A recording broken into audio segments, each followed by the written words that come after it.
बिहार के ऐतिहासिक शहर गया में पवन और करण नाम के दो घनिष्ठ मित्र रहते थे। दोनों का लगाव छठ पर्व से बहुत गहरा था, क्योंकि इस पर्व में न केवल सूर्य उपासना होती है, बल्कि ये प्रकृति के प्रति कृतज्ञता का भी प्रतीक है। एक दिन पवन और करण को नेहरू युवा केंद्र से निमंत्रण मिला। भारत सरकार द्वारा आयोजित इस सांस्कृतिक राष्ट्रीय कार्यक्रम में उन्हें बिहार के छठ पर्व को प्रस्तुत करना था।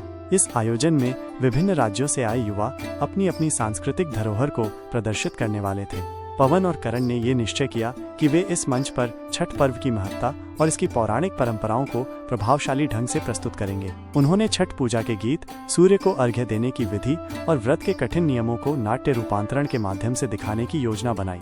कार्यक्रम के दौरान ओडिशा से आए मित्रों में दीपक, तुषार, छुटकी और पुटकी शामिल थे। ओडिशा के युवा दीपक, तुषार, छुटकी और पुटकी भी सूर्य की उपासना के त्योहारों से परिचित थे। उन्होंने मिलकर छठ पर्व को एक रंगारंग प्रस्तुति में ढालने का निश्चय किया।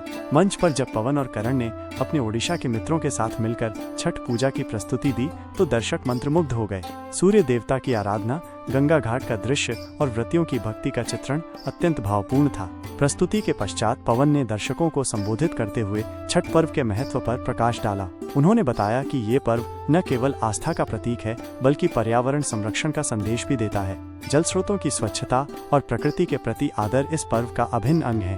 करण ने भी बताया कि कैसे छठ पर्व में बांस की टोकरी, गन्ने का प्रयोग और मिट्टी के दीपक प्रकृति संरक्षण को प्रोत्साहित करते हैं। इस पर्व का संदेश संपूर्ण भारत में फैलाने की आवश्यकता है। इस प्रस्तुति का प्रभाव इतना गहरा था कि अन्य राज्यों से आए युवा भी छठ पर्व को अपने क्षेत्रों में मनाने की इच्छा व्यक्त करने लगे। राष्ट्रीय एकता और सांस्कृतिक समन्वय का ये अनुपम दृश्य देखकर आयोजन का नेतृत्व कर रहे क्षेत्र के डीवाईओ सचिन सर भी अभिभूत थे। वे इस सांस्कृतिक कार्यक्रम की प्रस्तुति से बहुत खुश थे। इस प्रकार पवन और करण ने न केवल बिहार की संस्कृति को राष्ट्रीय मंच पर प्रस्तुत किया, बल्कि छठ पर्व के माध्यम से पर्यावरण संरक्षण और राष्ट्रीय एकता का संदेश भी दिया।